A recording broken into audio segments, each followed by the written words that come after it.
will I just didn't want to interrupt you, right? Yeah, no. Just let me go off on random tangents. That's fine. Embarrass myself. It's not like anybody is. This is gold. It's gold. I see your master plan now. Well, actually, here we come, YouTube viral. Yeah. What is wrong with her? What? Yeah. No, we'll be playing a whole bunch of songs actually off of Onto the Floor, the live renditions and limited edition versions, hard copies versions of my CD will be available by donation only if somebody wants to pick up a copy. And when I say by donation only, that's because all the proceeds go to my not-for-profit foundation called Music Saves, which kind of alludes to what you were talking about earlier, the power of music to really connect with people and to heal them and help them get through, various struggles and difficulties in their lives. So what I'm hoping to try and do is be able to raise enough donation monies through the sales of these albums to be able to tour with the boys across high schools nationwide, talking a bit about my crazy teenage years, the various struggles that I went through with teenage angst and depression and an eating disorder and all that insanity, and how music was absolutely pivotal in allowing me to overcome those things and get to a stable mental place. Very cool. Yeah. And just speaking of high school playing, this was for a different reason, but Rush started playing in high schools before they became who they are today, or like many, many years ago. Because they in '78 they played. Because I used to live in Montreal, and they played at a high school about 15 minutes from my house called Royal West Academy. I was like one of their first live shows. Wow! And the reason I'm bringing that up is because the other day I pulled out an old album, but not old, not like 2012 and that sort of thing. I'm moving pictures. This was like called Counterparts and came out in '92. My first Rush album, because I'm dating myself there because like I'm 36, so. You're a youngin'. But so it just that's that sort of thing. And I was just listening the other day, and just it stuck out to me because the reason why I like your songs a lot is it's a story, and Rush are very good storytellers, and that's what I was alluding to, is the storytelling of the songs, and it just really sticks out to me, and it's really cool because I appreciate that a lot more when it's an actual story. It's a song, obviously, but the way it comes out.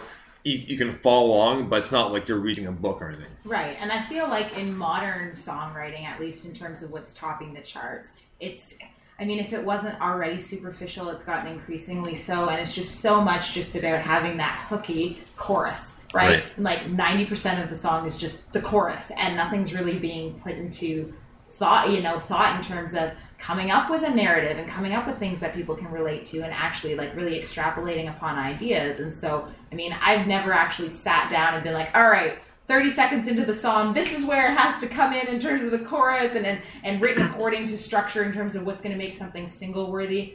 I just write.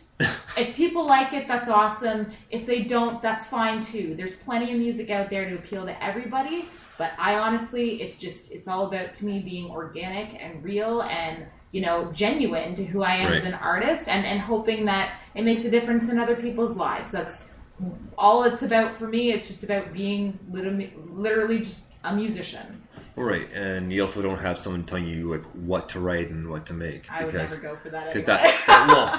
But that's essentially what majority, I hate to say that, but majority of the music is these days. And that's one reason I don't really listen to radio at all. I was listening to this stuff on the internet because it's so much better, and you don't hear the same thing every few hours, that sort of thing, and on and on. So yeah, we won't get into the beast of what the mainstream music industry is, because that's probably a discussion that could span years. You will, exactly, in terms of production and everything that goes on there, and all the strings getting pulled behind the scenes. So. Oh, exactly. And that's like, yeah, it just there's always one thing after another. Right now too, with the tragedy hip, with all the corporations buying up the tickets right away, looking at tickets, go see the last show, and it just never ends. And it's almost capitalizing on somebody's pain. Well, right. It's essentially what it is. Yeah. It's amazing that so many people are coming together and wanting to support the hip. Obviously, like they're a huge pretty name, much Canadian staple. Yeah, exactly. In the Canadian music industry, and obviously, it's always tragic when somebody's life is affected by disease that's debilitating and kills so many people on an annual basis. Like it's absolutely terrible, but at the same time the music industry is just like, yes, we're gonna score some money with this one. And it's kind of sick if you look at it from that perspective, but their perspective would be like, well, it's a good business decision, so guess it depends what side of the equation you're on.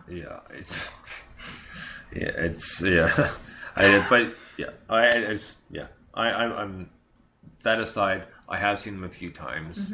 So I did like the shows, and I think the best time was I saw them in Michigan with the Watchmen, and they played at Julius Arena in Michigan, and it's connected to another arena called Cobo Arena. Okay. And at intermission, they had to go to Cobo Arena. Why? Because they ran out of beer. Why? Because over half the crowd was Canadian. So we drank the Was there a hockey game going on nearby too? No, because the arena we were in is where the Wings play. Oh, of course, right. Well, I figured beer, hockey, there'd be some sort of they ran out by intermission. They're done. So it was funny when they made the announcement. You see the people like, oh, really? It's like, don't worry, folks. We promise we'll have it back in a bit. And the one guy said, the guy literally said, we'll have it back in about 5 minutes. It's like, really? It's like people are laughing, right? Because but I was like, I can't believe you just said that. That's kind of amazing. And I think the funny story from that show is with my buddy Chandler, and because I lived in Michigan for about 6-7 years, and since the legal age there is 21, we're not buying beer, whatever, no big deal. So, and we're like 20. So we're in there, and he turns around to talk to me, and some of the woman's got a beer, and he knocked it over because he wasn't looking. Right. And she goes, "Well, can you go buy me another beer?" He's like, "I can't. I'm not 21." She goes, "Come with me to the bar." He goes, "Well, tell me you're my son." He's like, "Are you going to be kidding me? Really? And you're going to go?" It's like, "Well, I guess. I mean, she'll leave me alone if I do." Yeah, they didn't get the beer. But it was just one of those times. I was like, "Oh my god, is it really that important?" Like you had it set down in a weird place. So of course they turn around, hand comes around, it's gonna knock it over. I mean, you shouldn't have been anyway. But it was just funny. But the funny part was that she asked me, "We'll come in the bar. We'll tell you you're my son." I was like, "Really? You think that's gonna work?" It's a really random thing. Yeah, exactly, right? So. there's a little tragically hip sidetrack there. And I never saw him again. Yeah. Friendship over. Yeah. No, actually, he's I still keep in touch with him, like over via Facebook. He's still in Michigan, but yeah, he used to be my concert going by. We used to go together to all the concerts in Michigan. Nice. And the one more quick sidetrack here. This is alluding to him too, because we went to see it was Limp Bizkit and other bands. And the point being is DJ Lethal from House of Pain was in Limp Bizkit. House of Pain is coming to town July 23rd. Oh. And I am going. Everlasting DJ Lethal, man, I am in. Because that was like my high school days. That was the grunge era, because that was the time where I was in House of Pain, right. Cypress Hill, Rage, all that thing is like, man, like, can you say nostalgia? Like, it's like I'm so pumped for it. Basically, everything that was cool when we were considered cool is cool. Oh, exactly, right? That's pretty much it. So I'm very pumped to see that, and I kind of want to message them and see if they'll play their, because they can do it with just a few musicians. Is they did a song called "Just Another Victim" for the Judgment Night soundtrack with Helmet. Man, I would love seeing that live. So. Well, when Weird Al came to town at Centennial Hall last year, I don't know if it made any difference. I'm going to claim, obviously, that it did, and it was entirely because of me, but I totally sent him a tweet saying, nice. You have to play Gump, and he did. And I'm like, it was right here. That's right awesome. Here. And it was amazing. That is awesome. Like, it had nothing to do with me, I'm sure, but I'm going to claim that it did. Either way, that's really cool. It was. Yeah. I saw him in Montreal at a place called the Spectrum in 96. Hell of a performer. So it was awesome. My God. Like my good friend Joey in Montreal, like all-time favorite is Weird Al, right? And he was in his glory. He bought the Jurassic Park shirt, nice. From so yeah, it was a fun show. But let's get back to you guys, because we sidetracked long enough. That one was my fault, so I'll take over. I think you should hold up the phone to yourself this time and say, "What are you doing?" Yeah, that should be our thing. That should be, kind of the cue that we're way the hell off. Oh yeah, I apologize. I'll take ownership, but it's so easy sometimes. So you're not forgiven. all right. Well, I had a good run. Yeah. Thank you. Good night. Yeah, we're done. We're good. So we are going to get to yet another clip here, and this one is called "Curtain Close." Curtains closed. Curtains close. Sorry, the S didn't show up on the upload. Jeez. It's really good. No, well. Tyler likes to make fun of me because I am kind of a bit of a grammar Nazi, and I have actually corrected people's grammar, like random people I don't even know. Oh man. I interview, so she'll do it to you too. I probably will. Well, I do it to both of them all the time as well. Yeah. If I had. But the other day he caught me in a double negative and totally took the moment. Double entendre. To totally just shove it in my face that it happened. I'm like, okay, seriously. I took a picture of myself too. I was right. He was gloating a bit for that one. I still am. Yeah. Well, in all fairness, you don't really have much to gloat. I really don't. Oh, okay. That's true. I'm just kidding. He's a I phenomenal. hate goats. What? They're majestic creatures. How could you say such a thing? They poop over. Anyway. Curtains closed. Yes, now I'm completely sidetracked, and I don't even remember what I was going to say to set up the song.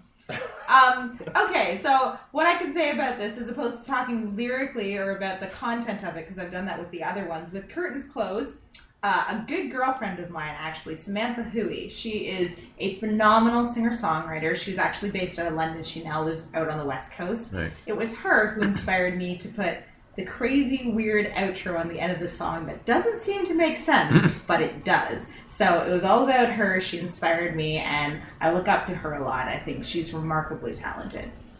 Right on. Well, here we go with Curtains Close.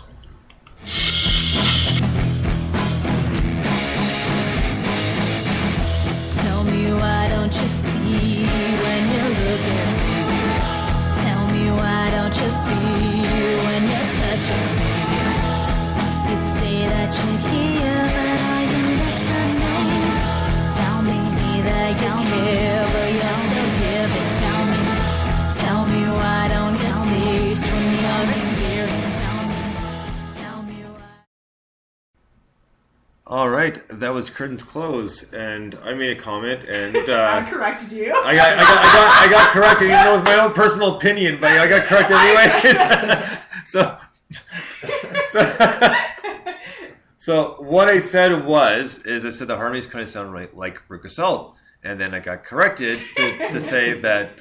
Go ahead. It was actually inspired by Where's My Mind by the Pixies. However, I will say that the fact that you hear a little bit of my idols in my music is kind of hugely complimentary, so I'll take it. But I Thank did. you. But no, fair enough. No problem. But now that you mentioned, like I said, when you told me that, I was listening. It's like actually, no, I can hear like a Kim Deal backup, like right out the hop there. I was like, okay, like now I notice it a lot more. But just one of those things when I first listened to it, I was listening carefully, and I might have thought of it at the time, but I might push down my memory just because I try to dissect the song, but in a good way. I just want to see kind of, and 30 seconds is not a whole lot. No, for but sure. at the same instance, most people base whether they like a song or On not 30 in the seconds. first 30 seconds. That's So exactly it. So very smart to kind of lay it out that way. So before let's see. Okay, so what is gonna be next for you guys? I mean, like I know you're gonna be promoting the album for a little bit, but have you started or thought about maybe starting to write a few songs that would be new or? Well, I guess it's all going to depend on how well this album goes over. Like, if everybody hates it, I might have to put my head in a hole and go cry for a while. Obviously, that's not the outcome we're hoping for. We had a really, really great first show, and we're looking forward to playing more shows and hopefully, winning people's hearts over, maybe breaking a couple. These two fellows are single ladies, if you're looking. They're giving you the thumbs up right now if you're paying attention. I guess we'll kind of see how They're very good listeners. They are. They had to deal with me all the time, so obviously that speaks for itself.